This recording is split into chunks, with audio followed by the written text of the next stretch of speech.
Greetings, comrades, and welcome to the Eastern Border. We haven't been that active this month because I was in a media conference in Lithuania after I recorded the last episode. And the newest episode is coming in. I was supposed to record it tonight. However, I got a story for you, which is something that you will not be able to hear anywhere else, which I thought is worthy enough for me to record, even though today we spent some time with Christian, the guy who made our theme song, which is on the big edited episodes, and some American guests, and then some other friends. And it turns out that one of my people that I know has a cool story for you, which is relevant to this war. Because, for obvious reasons, we're protecting their personality, I'll just be calling them by their military nickname, so to speak. It's not exactly a nickname, it's a call sign, but you know what I mean. It's going to be called Bones.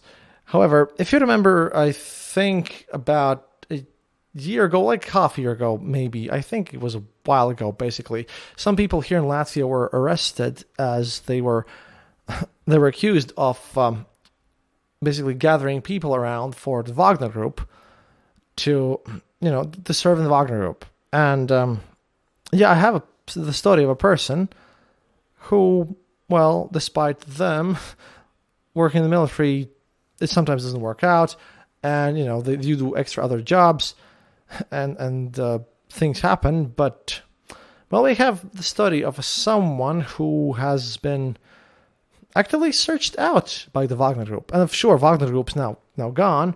However, we have Redut and other private military companies and Kadirovцы and everyone else, and they do seek out contacts outside of Russia because of the lack of skilled personnel and certain positions on the battlefield, which play a significant role and give tactical advantage to the side that has more of them, so to speak. And I'm not very competent to talk about this in depth, but I'm sure my friend here will let you know. Okay, Bones, what exactly is your skill set and what do you do for our army? Just in short, as much as you can tell us. Well, first of all, greetings everybody. In short, my skill set requires me to work within the heavy artillery kind of stuff. Meaning I need to have full control over not only skill set that requires me to be within the usual light infantry stuff, but as well working within high caliber stuff, including like mortars, and you probably get it, all kind of that stuff. I suppose 155 caliber and everything. Okay, and stop worrying, we're fine here. I know you're a bit nervous, it's cool. So what happened when we were on the way? This is recorded in my home, by the way, just so you know. When we were on the way, you told me that you were working in a pub as your part-time job, and then there was this client. So what happened? Like, whom did you meet, and how did the conversation start, and what happened? Basically, give us the intro, the juicy bits. Righty, so summer 2021, a little bit before summer solstice, I think, June. 21 or 22? 21, I think 21, right? A little bit before the solstice, I was working sort of a side job because at that time I decided to take a more of a, a little bit more distant role within the military stuff, as I wanted to kind of indulge a little bit in the civilian life. And bartending has been quite a bit of my thing for quite a bit of time, and we had this one sort of a frequent customer, to say so. The guy appeared around the same time actually as I started working. Old guy, a little bit of a beard, the usual balding stuff going on there. He was known for the fact that he was always just kind of sitting there talking with people nobody has seen around much, really. And this guy, he wasn't a bother at all, right? But this one night, as I was put on table clearing duty, so I had to pick up all of the terrace stuff, and wasn't paying no mind to him at all. But however, he did start to make some moves like get in contact with me, like making an order, even though we didn't offer at that time any tableside orders. This guy made a clear effort to go exactly to me, although there were like 2 more bartenders that were helping me. He made an effort to come to me to ask for another refill on his shots, and he really did try to make the initiation of the small talk there. So we started talking because, I'm a junior bartender. I don't want to turn clients away. And who knows, I really need this experience, right? So we start to get to talking, right? I'm still trying to keep to my task of very diligently trying to clear the tables, the chairs, everything else. And we start to get to know each other. A bit more than usual. I mean, a bit more than what you would do with normal customers, I presume. Yeah, usually I don't really try to make the small talk. I'm walking behind the bar. It's pretty much the same whole, a pint, good. There's your pint, right? Maybe some small talk if the client is a local, really, you know them, right? But this guy, he certainly wasn't the type that our bar really catered to as well. Because usually we get these, young hipster type kind of people there. And this guy, well, very clearly, he was in his 50s to 60s.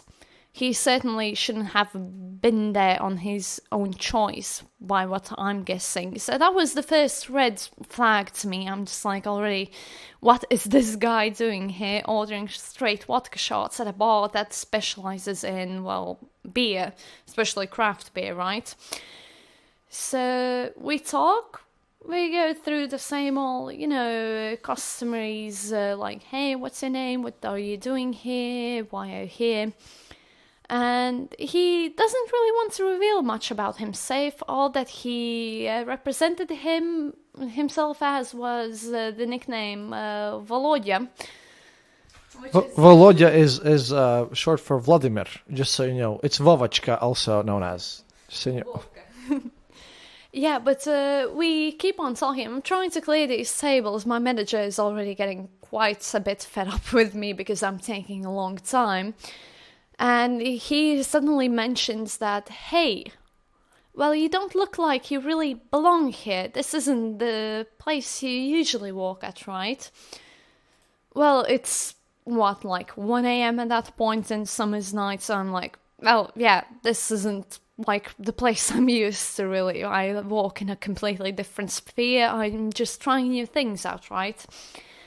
And my guy, Volodya, really, he had quite a bit of talking spirit, really, which is, I think, what landed him that position.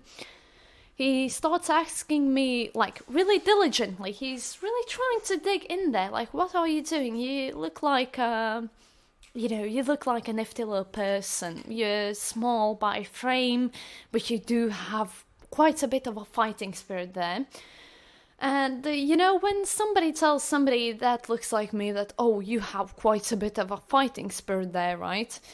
Yeah, that's not gonna lead to anything good. Something's behind the skin. And we keep on talking. And he's like, well, I used to serve in the military. I'm still kind of walking with my own stuff right now. And I'm immediately, the word military, my interest goes through the roof. I'm like, oh, military, yeah, right, so what did you do? I'm pulling my best, like this typical white girl who's into military guys impression.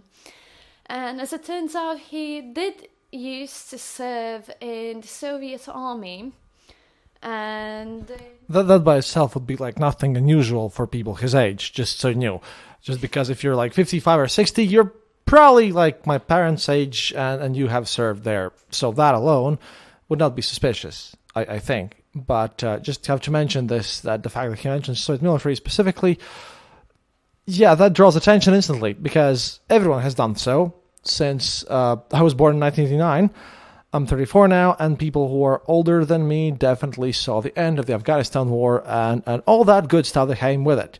So to specifically mention the Soviet stuff, that gives you some hints, in which you can understand quite easily if you know how to read them, so to speak. Because otherwise, if he had just said, "I've served," then you probably instantly know already where he has served. So that's a little tiny nifty detail that I have to add here. But please, so carry on. Yeah, to further add to Christoph's point, even so, my own father, who is born within the 50s, also had served. I've heard quite a lot of stories from him. But to see that's kind of like that age of a guy with his complexion and his dressing style and the demeanor in general that he had, that was really an immediate red flag that I kept questioning, but trying to keep my cool because thank God for NATO training, really. But I kept in my own head questioning, like, oh, this is really sketchy, right? So we keep on the talk. If somebody heard the noise, I'm so sorry. No, it's fine. We've had worse. And slowly but surely, this guy keeps on steering the direction in the direction of the conversation within the military type of stuff. And I'm listening to him. He was actually quite a bit of rambly type, which was, I don't know, both surprising and not really that surprising for me personally, because he did make a point of flexing, so to say, all of his achievements and medals at this point, which I cannot remember anymore, because really, at this point, what do they give out in medals? Not much, really. And we keep on this conversation for the 5th time I'm saying this. Suddenly, he brings up the fact that he thinks that I might be the kind of person to deal with heavy stuff. As to say, he did say it in Russian, which I won't bring a direct translation to. But he said specifically heavy artillery or munition stuff. You clearly cannot see me currently, but I am quite a bit of a skinny type of a person. I'm really dainty in general. And most of the times when people do see me, the assumption is completely opposite. So clearly, that is another alarm bell in my hand. Yeah, let me just explain this to you, because you can't see Bones here. They're not the type that you would associate with military work at all. Instantly, they're very competent. I'm sure of that. However, I've seen documents that really prove to me that they're a part of our military. For example, we were just sitting in the pub and complaining about our kind of inventory notices, right? But on any day notice, if they're working at a bar, and like if I would just walk up, this is not the stereotypical person that we're talking about. This is not someone who's just there and doing his hoorah and all this stuff and just flagging and like flashing around their military experience. No. We're talking about a person that doesn't look like your stereotypical military person. And you would have to dig through quite a lot of history to actually even figure this one out. However, at this point in history, Wagner Group is working in Mali. Wagner Group is working in Central African Republic. And also the war in Ukraine is being prepared. Now that we know that, previously we really didn't, but Wagner Group at this point had acquired artillery and they had acquired airplanes. And they are, well, as much as they can recruit prisoners for infantry line work on the front lines, it's really hard for them to get a hold of good specialists. And as they know that over here in Latvia, we have a lot of people who speak both Russian and who are competent and of our work ethic, they really showed interest here. Like I said, a bunch of them were arrested, people who did this work in, I think, late 2022. But yeah, I just wanted to emphasize the fact that this person who's talking, they do not look like your average stereotypical military guy who's just, bragging around. They definitely don't go waving around the card and yelling at people that they were in the military. and that they are actively involved in this and they have like dealings with our Ministry of Defense. No. To find this one out, you have to know. You really have to know. Just so you would understand what we're dealing with here. But so please continue. So he mentioned specifically that you are, like, he name drops artillery, he name drops heavy stuff, and then what happens? Like, what does the conversation go to? Oh, obviously you can't tell everything because of various non-disclosure agreements. However, he tried to, I don't know, work for him or something, or how did this whole thing happen? When was the point where you understood that he wants to recruit you for something? Yeah, so this is indeed where the interesting stuff comes in my humble opinion. Because as soon as he name drops, basically the entire thing that I'm working with, I know that he knows. Thank God, once again, thank you NATO for really colossal training that we're receiving in the armed forces.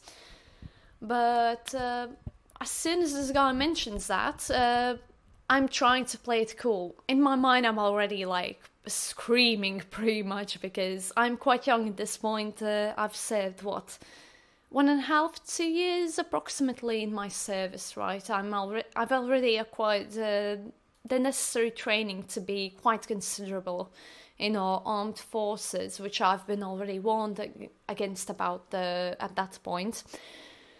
But I'm trying to play it cool. I'm going like, oh, really? Why so?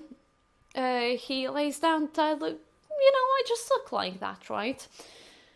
So we continue the conversation and he's like, well, you just admitted like that you have worked within the military sphere, right? Why are you walking in a bar? And I'm pretty much covering up the fact that I just want actually a rest from the military atmosphere. I just want to, at that point, I'm really young. I still want to experience civilian life. And I tell him like that, oh, well, it's tough times, right? Let him underestimate us. That's the best case scenario at that point. And he's like, well, yeah, just full on starts trash talking, really, all military. And all that I can do at that point is, well, smile and nod, really. As ridiculous as it sounds, I can only smile and nod, otherwise cover is blown and he will be suspicious. Thankfully, this man is quite a few shots in. And as we continue the conversation, he's starting to mention that, well, you don't need to work for that military, right? We have better options out there, right? Russian military is great, right? And it's really getting to the point where it's like, I think a lot of young people are going to relate to this ridiculous thing, but it's kind of like in dating sites to encounter a sugar daddy, and they are going to try to convince you until the end of the times that they are better and their things are better.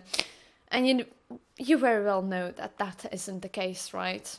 Well, as we keep on talking, he casually mentions that, actually, if you're really into this stuff, since you seem so, dead onto it, because as much as I was trying to keep my front on, unfortunately, my emotional side is not that much of a letting on type, so I was sort of staying on my little front line of, well, yeah, it might be a little bit shabby, but, well, this is my country. I love what I do right now. I don't see no issue with it. And he suddenly mentions that, well, you could work for my force right now as well, if you're really interested. I'm not forcing you into it, right? But I have an opportunity that you might be interested in, right? And my interest peaks up, but if it was at a good 100 times peak of interest, now it is 1,000 times more peak interest. So I'm trying to drag this table closing down and collecting on as much as I can. And I'm listening to this guy and I keep on asking cautiously oh, really? Well, what do you do really? What do you classify as? Because as far as he knows, I am I am a fresh recruit. I do have some knowledge, but I'm fresh. I can be molded into whatever you want me to be molded into. And suddenly he drops that, currently we have some spaces in Central Africa. It's not clean work, really. It is not clean work, but it pays a lot. You don't get paid in between what's happening, but you get paid by the head, to say so. And as much as that disgusted me, I'm still trying to keep this straight face. And I'm continuing to press on, like, oh, really? Well, what's the pay then? Like, you caught on, right? I need that money, right? And, folks, you are here to hear it first. They offer 10,000 euros per head in Central Africa. Well, that sort of makes sense because, once again, in Central African Republic, our good old friend Prigozhin, he's been hiding for a while at that point, and also he has the control of the gold mines and the diamond mines and, oh boy, a bunch of other profitable businesses. And again, this is summer 2021, the war's coming. Things are getting a bit interesting. So, this Central African stuff, how did exactly you went out of the situation, I suppose? Because as far as I know, you're not interested in working for, Russians. Especially since the war was very much upcoming, and unlike you guys in the West, oh yeah, we here, at least as far as I've been told by my other military friends, everyone here knew that something was coming. Quite frankly, to say so myself, I've never really had quite good, even in diplomatic terms, I've never had a good relationship with the Russian army type of things going on. The only exit to this situation was to keep the situation going until you can get to an exit. It's like having a crash course on quite frankly, an autobahn, right? You're going to a crash course. You need to get to the wing of this road to get to some sort of a stop. So I kept on, frankly, leading on this guy, trying to get more and more information out of them. What I did find out at this point, this is unclassified information that is available on the internet, so if anybody comes for me, thank you and sorry at that point. No, look, if they're going to come for anything here, it's probably going to be me at this point, because it is what it is. We're pretty much, Langley, take notes. Email me if you want contact, but it's fine. Yeah, but what he presented me was 24-month deal with the option to prolong it, where I would get deployed to the Central Africa, and in which I would not get paid for food. Well, I would get, provided food. I would not get paid for food. I would not get paid for travel. However, I would get paid for the amount of people that, the heads that I would bring, which is, for most part, as I've learned, is politicians, influential figures, anybody that's standing in the way of the group and whoever they've been contracted for. And at that point, this guy is still not mentioning who are they, who are the people that either are contracting them or who even are they as themselves. So this is the most interesting part, and what has stayed in my memory the most clearly. It's burned in. I turn to him as I'm clearing off the last tables and ask him this all seems interesting. I am considering, however, military stuff, I need to know who am I going to be working for at that point. And he drinks his tiny little drop of vodka that has been left in his shot, which has been not really relevant information, but he took vodka with black pepper. A very Russian thing to do, really. And he looks at me and goes, you seem like you like music, right? And I kind of nod along, like, well, yeah, I play piano myself, actually. He's like, well, that's excellent. Do you know classic musicians? Of course I do. Yeah, who wouldn't know classic musicians? Do you know one of our, like, best componists, really? What, you know what I'm talking about, right? And I kind of stop in this point. I'm halfway picking up a pint glass, and I sort of side-eye him. And he is looking at me, and he knows that I know, and I know that he knows that I know. And he's like, have you ever learned anything by Wagner, really?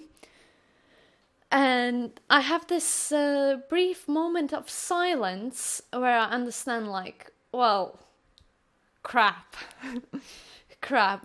So this is where I've been led to sort of in my tiny little corner of the brain, I've kind of believed, like, you know, maybe this is one of those old, like, post-Soviet burp men that's really just want to buff up their ego. They want to get that little attention that they're craving, right? But at that point I realized, yeah, he's from there. There's no way. Yeah, that's a thing I'd like to say. That first of all, sadly, I know what you're talking about because I've met those kind of people. Spoken to them, not pleasant at all. Secondly, orchestra is a special case. I hate them with terrible passion because of how they ruined a lot of my celebrations. You know, guys, if you listened to this show previously, if not, please check out my Midsummer Fest episode. Secondly, like I said, I want to focus on the fact here that if you would just walk into a bar, these kind of offers would not be the ones that you would make to them, to Bones. So this is suspicious as all hell. And finally, this is exactly why these people got arrested before. They scout out this stuff. This is exactly by the KGB handbook, and I'm now showing to Bones. I have the Viktor Suvorov book about the basis of espionage here, and this fits right in. And also another thing that I have, which is the KGB documents and how they vetted people in the late 80s. Let me just find it here. Well, it's there. I'll show it after you. But basically what's happening here is that they're working softly, and they're not pushing anything onto you to have plausible deniability. And the things that this fits everything. And Wagner Group used to do that a lot, and this happens in Latvia. And this is a NATO country. And these guys got arrested, and you only hear in the news about State Security Service and other responsible people when something happens, when something like this happens, when someone gets caught for vetting people and everything. But for one, I know for sure that something makes the news about, if Internal Security Service makes the news and they have arrested someone or thrown someone out, that was only because they couldn't force feed him false information at first. Because no one, it's not like the State Security Service goes to the media right after they have found out that someone's a spy. They do it after they found out someone's a spy. They have been feeding them for false information. They have actually caught them in the act. And once they're no longer useful, then they'll go to the media. But the Times also fit, because those news came to us in, like, already after the war had started. And like I said, we're talking about artillery here. They lack those sort of specialists. Even at this point on the front lines, you lack artillerymen because due to, Russian non-commissioned officers not being very qualified, because they lost all of them at the early war. And also, let me remind you the fact that Russia used their non-commissioned officers who were supposed to be their training guys. Yeah, they decided that the war is going to go over so quickly that they actually, made units from them and sent them to the front lines in so-called meat assaults to die, which is not the sort of thing that you need to pull through this chain of command. So we're talking about an attempt here to ensure that they have more people that can, with a specialized skill set, which is important here, that can work there. Because they can get everyone they want that can handle a rifle from prisons anyways. And this is scary because it's Eastern Europe we're talking about here. It's our country. It's not Russia. but they just used to walk out in the open. I wouldn't be surprised if someone if something similar would happen, say in Romania or Estonia or Lithuania. It's just that if you haven't heard about these guys being discovered in the news, then you should be sort of worried, because they definitely exist, and maybe not now, but some of them definitely have switched over, because we have a group called Redut, who are now hiring Wagner Group soldiers en masse, and they are funded by no less than Gazprom itself. So that's weird. But about this guy, what did you tell him? Did you just tell him that you'll think a bit, that you're gonna ponder over this, or how did you get out of the conversation? Because at this point, it's pretty scary for you. And like, does he want an answer right now? Did he give you a number or where to call or something? Yeah, so that is matter of fact what really, well, let's his arrest frankly say so, because while I was trying to keep reserved, I did say the wonderful phase of, well, I'm really interested, I'd like to think it over really, right? And, well, this old man, God bless his heart, may he rot in jail, all due respect, he was like, well, you seem like a wise person, you really do seem so, while you think maybe you'd like to, come by, meet us a little bit more, train with us, really. We have really cool training and hand-to-hand combat. And once again, bless his heart, at this point, I am one of the best trained hand-to-hand combat soldiers we have on the unit. But once again, I don't look the part, so I go like, yeah, actually, I've been, I joined the military just to, know self-defense more or less for free and all of that. I'm keeping on the spiel of this innocent little teen person going on. So he's like, well, yeah, you can join us. I'm going to give you my number. And my name is The Monk.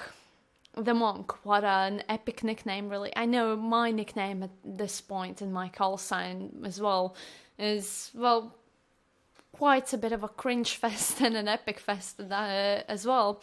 But to be called the Monk, that's a whole nother level. But either ways, he gives me his number. I say my farewells to him, and at that point, my bar manager, frankly, is really she's real pissed at that point. She's calling me inside, I continue my walk, and for the last half an hour that I was finishing walk, he was still sitting outside. And I'm processing all of this stuff that he said to me, and I realized that, well, this wasn't just him being a customer. He knew me. He knew me way more than anybody should know. He knew me on a level that only my mates would know within my service members. And frankly, that left the question, who gave him this information? As you may be familiar, maybe, I am quite frankly from the same country as Kristaps is. And as per our service rules, our max age limit does not extend much after 40 years old. This man was already well after his 50s, 60s rather even. And this conversation altogether left me really shook about how did he get this information? How did he even get his really knowingness of everything that's going on here? How did he get to know where I'm walking, as even my colleagues from military did not know where I'm walking at that point? And all that it really gave to me was the knowledge that the less you think you know, the smarter you are. And all that it led to in the final result was he left. I did text him a couple of times to do a little mock of oh, can I go to your dojo and your gym to, you promised me I could learn something, I once learned something. What resulted is, matter of fact, again, this has been declassified information. The information that I had given of this interaction and of the materials and personal information had resulted in the arrest of 37 personnel and people of the Wagner group being arrested in our country. I unfortunately cannot mention the certain amount of people that were unfortunately also arrested within, other types of their knowledge, and people who are technically counting as my colleagues. However, the results at that point when I got the information back after making this initial report, I'd say they were quite grim, and they did do quite a bit of an eye-opener to me as well. As much as I am a qualified personnel of my own armed forces, it opened another realm of possibilities that could happen, and that is happening in the world, including in Ukraine, at which point I... Obviously, at that point already, I thought I knew a lot. However, that really made me think about what's going on in the country. And upon further inspection and further interviews, I had, unfortunately, found out that Wagner is quite active within all of the Baltic countries, including Poland, which is, I don't know, it's just saddening to me, because they still think that they are going to be able to grab some power in here. Thankfully, it's not working, really. Well, I won't poke you about this much more, because this is a lot to process already, but wow, thank you. And this is something that's a bit unique, because you don't hear this from normal perspectives, because I'm pretty sure that other folks who go and talk about this stuff, they go to their officers and everything, and I know you military types, you do not like to go to my kind of people in the media and talk about this stuff, so thank you for this. And to all you listening out here, I have all the contacts. This source is verifiable, but to protect that identity, I will not be posting any private data. However, if you are from a verified media company or from a verified military intelligence company, because I know you guys listen to me, I can give you contacts, but you will be vetted. That's a very important part here, just so you know. Because I normally, refer to my sources and everything, and this is one of the cases where one of them actually decided to speak here in person, which means that I must do my best to protect them. And if someone else, says that I'm lying here or that this was not true, well, I can give you the sources, but again, only if you're vetted and if you can ensure security. Just saying. But yeah. Thank you for being here. This is really interesting, and just shows that you always have to be vigilant and careful about whom you speak to, because, they know. They know more than you think they know. And that's about it for the show today. Have a great evening. До свидания, товарищи.